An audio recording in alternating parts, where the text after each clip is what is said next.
This is a mock interview conducted by ForumIAS Academy. ForumIAS is India's leading academy for civil services preparation. ForumIAS now provides interview guidance support for CAPF, Indian Forest Service, apart from civil services personality tests for its students.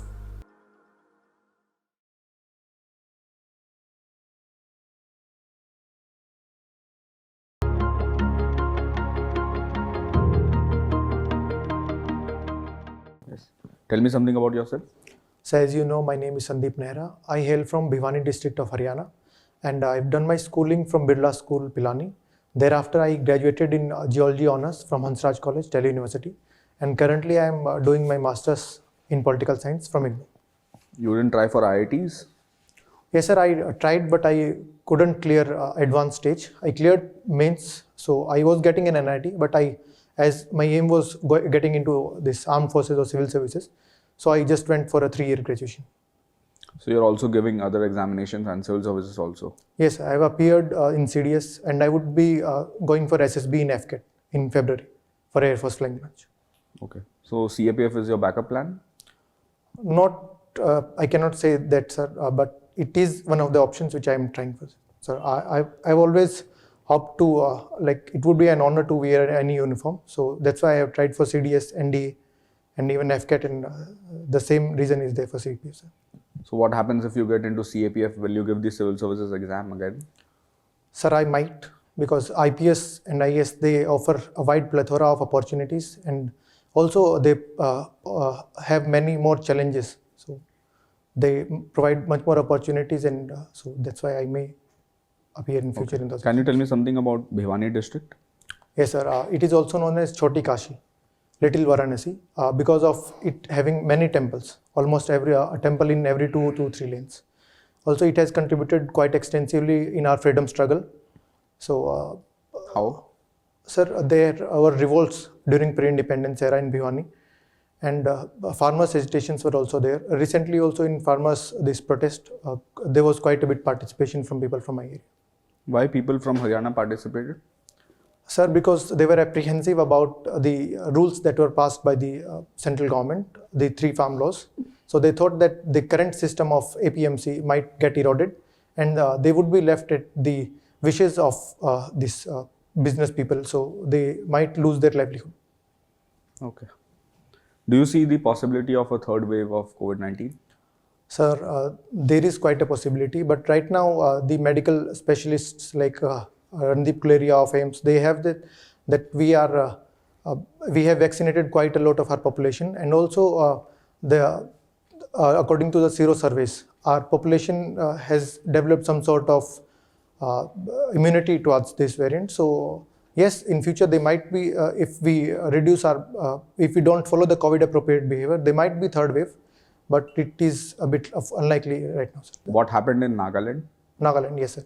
Sir, army had a plan to ambush the militants, but there was some sort of intelligence failure. So everything did not go according to the plan. So there were some innocents were killed in the army actions. Can you describe the incident, like what happened exactly, sequence-wise? Yes, sir. Sir, the Assam Rifles people, they were... Assam Rifle? Sir, it works under the guidance of army. Also, I think, sir, 22 paratroopers of army, they were executing this operation this time, sir. But it has nothing to do with Assam Rifles. Sir, generally the intelligence gathering happens along with the Assam Rifle people. Yes, but in this case it was not shared. Yeah. Anyways, you take a look at the facts. Yeah, yes, sir, I'll do that, sir. So they were waiting to ambush the militants of this NSCN Kaplang faction. So when the vehicle approached, they could not verify them. So they tried to stop them, but the vehicle did not stop. So they opened fire, and that's why these innocent people were killed. Can you tell me some other factions? You mentioned Khaplang. Yes, sir.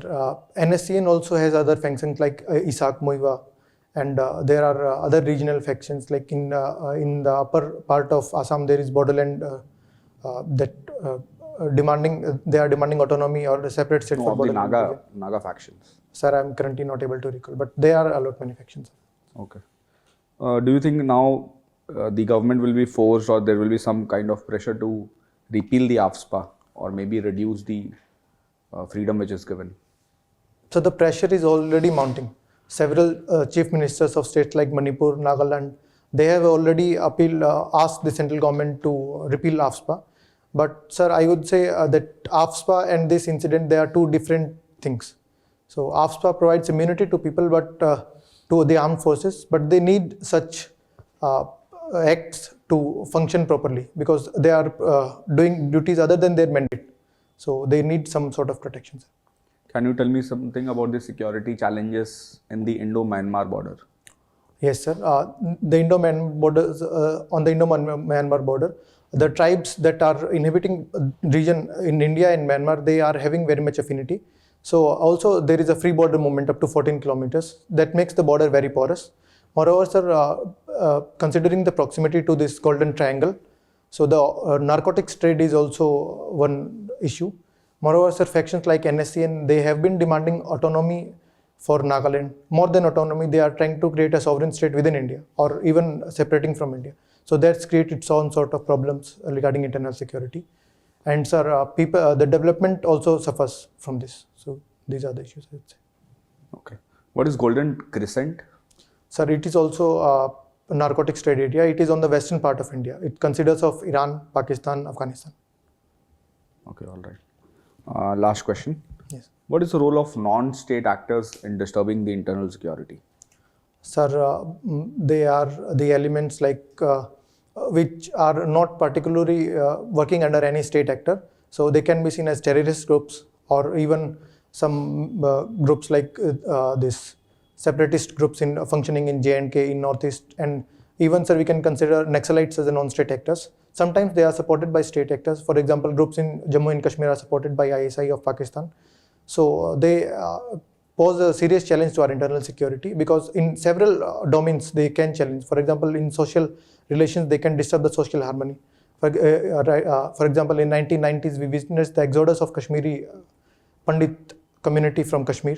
So also it hampers the economic development of region. For example, Naxalites are hampering development in the Red Corridor region. Moreover, the politics is also getting impacted due to this. Can you tell me something that Marx propounded that is relevant in our society today? Yes, sir. Sir, there are several ideas. So Marx said that economic is the base structure. So based on that, everything gets influenced by this. So today we can see that in function. For example, sir, reservation was given. One of the criteria was this, that the people were economically poor. So reservation was given to lift them economically so that they can also move up the social ladder. Moreover, sir, it also impinges, Marx's idea also impinges on our internal security. Did Marx talk about positive discrimination? Not actually, sir. Then how are you relating reservation with? Because, sir, our founding fathers were having some socialistic tendencies. They wanted some socialistic principles to be adopted in our governance. So they are not actually influenced more by Marx, but the Gandhian ideology. So they, moreover, also influenced by the Ambedkarites. So Ambedkar's thought. So they brought up some policies for favoring social upliftment of the general public. Okay. And can you tell me what utilitarianism is? Yes, sir. It is the ideology which says that we should do whatever pleases us. Means even if it harms somebody else, but it gives pleasure to us, so we should do that. It was propounded by James, I think, Bentham. Sorry?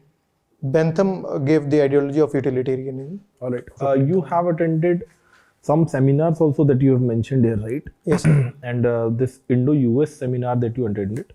Yes, sir. When was it? Sir, it was, I think, 1.5 years back. So were you invited or did you apply? Sir, these kind of seminars, they are held usually in our college time. So every now and then, various societies, they organize these kinds of seminars. So they are open to anybody who wants to join and see how things are being seen by the academicians. So what did you learn from this? Sir, I learned how Indian and US personnel, they are cooperating in several fields. How US is emerging as one of strategic partners of critical importance in for our security around the Indo-Pacific. Also, we are cooperating on the technological fronts. And so this is what I... Can you name a few agreements on the technological front that we are cooperating? Yes, sir. I think a year or back we signed 4 basic agreements with US. They are Limoa, then Comcasa, and there are 2 more, sir. Then BECA, Basic Action. Okay, all right. We went with US from being, what is called as estranged partners, estranged democracies, to today we are strategic partners. And currently, Russian president is also visiting. Yes. So how are we balancing our ties between these two rivals? Sir, this has been a success story of India's diplomacy. We have managed our partnership with countries who are not very keen to partner with each other. For example, Palestine, Israel, Russia, and US, or even quite recently China and US also, sir.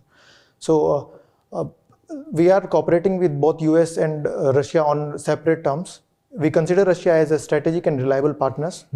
So we are with Russia, our focus is mainly on defense, and we are trying to expand it to some other areas as well. Right now, we had an agreement on energy cooperation and expanding the trade in several fronts. Any other agreement that was signed recently? So there were talks of signing reciprocal logistics agreement, but that could not be signed, sir. Also, the strategic partnership or the military partnership was extended by 10 years, up to 2031. Okay. There was an agreement on signing a new manufacturing unit in one of the ordnance factories. Are you aware of it? Yes, sir. That was regarding AK-203 rifles, sir. AK-203 rifles. And what is something that you found specifically, very unique about AK-203? Sir, I'm not very much aware about these things, but I can take a guess if you permit, sir. Yeah. Sir, it is latest version in the AK series. So it will replace the INSAS that was developed somewhat indigenously. So it has the capability to perform in diverse type of environments, like taking from Ladakh and even in diverse regions. What is S-400? Sir, it is a missile system, counter-missile system that was developed by Russian defense industry. So like we witnessed during this Israel and Palestine conflict recently, the Iron Dome system. So it is somewhat similar to that. It can take on several incoming threats like missiles or aerial systems, even fighter aircrafts. So it has a wide tracking capability and its range is around 400 kilometers. Also, sir, Russia is working on expanding its range in the name of S-500 and 550. Sir. Does US have a similar technology? Yes, sir. The Patriot missile system, I think, sir. Is it called Patriot? Sir, I think so, but I may be wrong, sir. It was in news recently when Korea was testing its nuclear missiles. Yes, sir. The US anti-missile defense system is deployed in US allies like Japan and South Korea. Yeah. So they thought that it is a viable alternative. And you also attended a seminar on something called as Kashmir Doctrine. Is there a Kashmir Doctrine that we have? Sir, I think there is some doctrine propounded by army. They say that we have to engage with the community in social development so that we build up the trust between the army and the people in the region. So I think that is there. There's something very unique which Atal Bihari Vajpayee said about engaging in Kashmir. What was it? Sir, Vajpayee ji talked about Kashmiriyat and Jamhuriyat and Insaniyat. So I think the spirit which he tried to handle the issue is quite unique. He in some way gave an option to search some other methods, even going somewhat outside our constitutional limits, so to ensure peace. Abrogation of Article 370 goes against these three things? Sir, it can be said, but I would say that Article 370 was continuing for 70 years. It did not bring about the desired results. Moreover, it was a temporary provision. So it is good that it has been removed. Why have you written so many hobbies? Sir, these are it's full. Why is it so? You think you are more talented? Sir, these are not particularly hobbies. The column mentions that you have to mention extracurricular activities. Okay. In that, one part is a hobby. So what should be threshold of mentioning something onto a form like this? Any idea? Threshold in what way, sir? For example, I carry out many activities during my day or year. Yes, sir. Okay, so what kind of activities should I put on a form like this? Sir, those which you can be quite sure that you are very much comfortable with and you do quite often, sir. Okay. Do you think mentioning more hobbies makes someone a good candidate? Sir, Or mentioning more activities? sir, I don't think so. It can be said like that. Do you think you have some sort of overconfidence? No, sir, I don't think so. Yes, a person who is going to be officer should have some confidence. What in is the whatever he says. difference or degree between confidence and overconfidence? So I would say that confidence means you take responsibility of whatever you are doing. Overconfidence is that you are not considering the failure of whatever you are doing. You are not seeing other options that might, or the externalities that might affect the outcome of whatever you are doing. So confidence is... What was the difference between Gandhian and Ambedkar's views over Indian society, particularly upliftment of the scheduled caste, let's say, marginalized? So both Gandhiji and Ambedkar, they were considered, they cared about the upliftment of social... Okay, let's talk from the perspective of annihilation of the caste. Yes, sir. So Gandhi saw caste as an essential element. Moreover, he saw it as a one system that provided for various opportunities in economic field on the basis of their talents. While Ambedkar said that annihilation of caste or removal of caste is it would be necessary to uplift the downtrodden or the SC/ST people. Gandhi saw caste as an essential element or Varna as an essential Varna element? system, sir. Varna system with time has degraded into caste systems. Okay. What is the utility of SCO for India, Shanghai Cooperation Organization? Sir, SCO provides an opportunity to India to engage with Central Asian states. They can be considered they are near abroad or near neighborhood. So they provide considerable opportunities in cooperating in. Next point. Sir, they provide opportunity like right now the situation as it is evolving in Afghanistan. So they can we are having an Air Force base in Tajikistan. So there also they can be quite useful in enhancing our security partnership with these countries. Okay.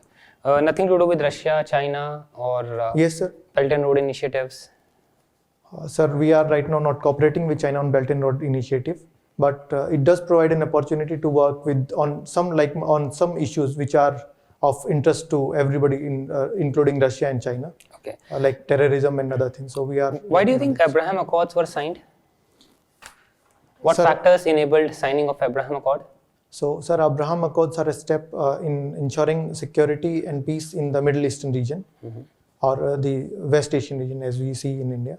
So, they are agreement between Israel and some of the West Asian states like UAE to deepen their ties in several domains like even political, social or people-to-people connect and strategic regions.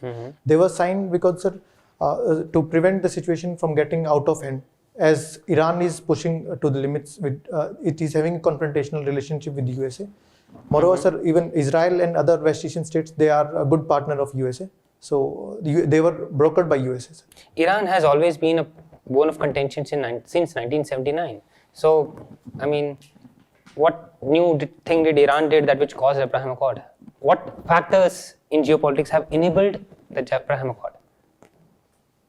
Sir, I would say there have been several developments. Like China is rising by leap and forwards. It is challenging US hegemony in each and every field. So this was also one factor. Moreover, sir, the US has withdrawn from Afghanistan, and also, sir, several countries they are questioning the US reliability. And sir, USA is no more dependent on oil imports from Middle East. So it sees that why should it shoulder the responsibility of protecting this region? So we see that in our border towards with Pakistan, Gujarat and Rajasthan are relatively quiet, but Jammu, Kashmir and Punjab to some extent are active. Why is it so? Sir, I would say this has to do more with geography. Okay.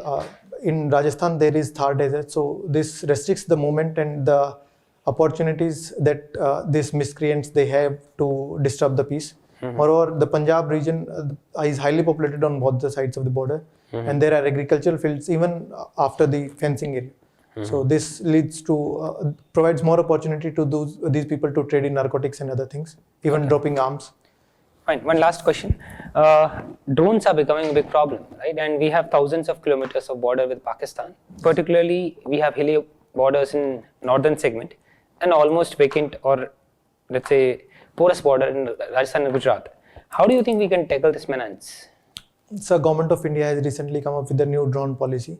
So we are focusing on building our ecosystem, focusing on our building our technical capabilities to tackle these threats. And sir, we are also deploying some certain technological solutions along the border, and also making people aware to inform the security forces about any such threats whenever they see any unmanned vehicle or even drones dropping these items.